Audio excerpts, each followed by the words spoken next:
खामोश रात, आसमान पर सितारे साकिन हैं, एक नबी गहरी नींद में और एक ख्वाब। ऐसा ख्वाब जो सिर्फ एक इंसान की आजमाइश नहीं बल्कि पूरी इंसानियत के ईमान का मेयार बनने वाला था।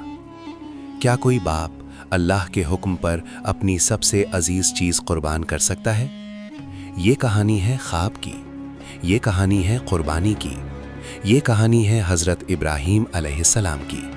इस्लामी तारीख़ में कुछ वाक़यात ऐसे हैं जो सिर्फ माजी की कहानियाँ नहीं बल्कि हर दौर के इंसान के लिए ज़िंदा पैगाम है। हज़रत इब्राहीम अलैहिस्सलाम का वाक़या ख्वाब और कुर्बानी ऐसा ही एक वाक़या है। ये वाक़या हमें तौहीद, इताअत, सब्र और बेमिसाल ईमान का सबक देता है। यही वो वाक़या है जिसकी याद में आज भी दुनिया भर के मुसलमान ईद उल अज़हा पर कुर्बानी पेश करते हैं। आइए इस अजीम इम्तिहान को तारीख़, कुरान और मुस्तनिद अहादीस की रोशनी में समझते हैं। हज़रत इब्राहीम अलैहिस्सलाम वो नबी जिन्होंने शिर्क के अंधेरों में तौहीद का चिराग जलाया, नमरूद के दरबार में हक की आवाज़ बुलंद की। आग में डाले गए मगर अल्लाह ने आग को ठंडा कर दिया। बरसों की जिद्दोजहद, हिजरतें, आजमाइशें और फिर एक और इम्तिहान। हज़रत हाजरा और नन्हे इस्माइल को अल्लाह के हुक्म पर वीरान वादी मक्का में छोड़ देना। न पानी न आबादी, सिर्फ अल्लाह पर कामिल भरोसा। यही वो बच्चा था जिसके लिए हज़रत इब्राहीम ने बरसों दुआ की थी, और यही वो बच्चा था जो अब सबसे बड़ी आजमाइश का मरकज़ बनने वाला था। ख्वाब एक हुक्म या आजमाइश, रात का सुकूत।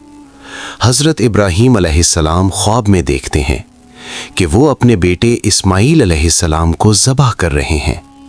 ये आम ख्वाब नहीं था, अंबिया के ख्वाब वही होते हैं, मगर फिर भी ये ख्वाब 3 रातों तक मुसलसल आया। दिल में कोई शक नहीं, कोई तरद्दुद नहीं, ये अल्लाह का हुक्म था। कुरान हमें बताता है, इन्नी अरा फिल मनामी अन्नी अज़बहुका। ये अल्फाज एक बाप के दिल पर पहाड़ बनकर गिरे, मगर ईमान दिल से बुलंद था। हज़रत इब्राहीम ने अपने बेटे को बुलाया। कोई दबाव नहीं, कोई जबर नहीं, नरमी से कहा, ऐ मेरे बेटे, मैं ख्वाब में देख रहा हूं कि मैं तुम्हें ज़िबा कर रहा हूं, तुम्हारी क्या राय है? ये लम्हा इंसानी तारीख़ का सबसे पाक मुकालमा था। हज़रत इस्माइल अलैहिस्सलाम का जवाब ईमान की इंतहा था। ऐ मेरे वालिद, आपको जो हुक्म दिया गया है वो कर गुजरिए। इंशाअल्लाह आप मुझे सब्र करने वालों में पाएंगे। ना खौफ, ना शिकवा, ना सवाल। ये सिर्फ इताअत नहीं थी, ये मुकम्मल सुपुर्दगी थी। मिन्ना की तरफ सफ़र। बाप और बेटा खामोशी से मिन्ना की तरफ रवाना हुए। रास्ते में शैतान ने वसवसे डालने की कोशिश की, कभी बाप को, कभी बेटे को, मगर हर वसवसे का जवाब कंकरियों से दिया गया। यही वजह है कि आज भी हज में रमी जमार की जाती है। ये महज रस्म नहीं, ये ऐलान है कि शैतान के हर वसवसे को रद्द कर दिया जाए। मिन्ना की फिजा खामोश थी, दर तारीख सांस रोके खड़ी थी। कुर्बानी का लम्हा। वो लम्हा आ पहुंचा जिसके लिए ज़मीन और आसमान मुंतज़िर थे। हज़रत इस्माइल अलैहिस्सलाम को लिटाया गया, चेहरा ज़मीन की तरफ, ताकि बाप की निगाह बेटे के चेहरे पर ना पड़े। छुरी चलाई गई, मगर छुरी ने काम नहीं किया। दोबारा और तीसरी बार, मगर अल्लाह का हुक्म कुछ और था। इसी लम्हे आसमान से आवाज़ आई, ए इब्राहीम, तुमने अपना ख्वाब सच कर दिखाया।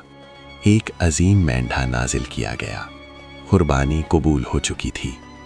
ये कुर्बानी खून की नहीं थी, ये कुर्बानी दिल की थी। ये ऐलान था कि अल्लाह को ना गोश्त पहुंचता है, ना खून, बल्कि तुम्हारा तकवा पहुंचता है।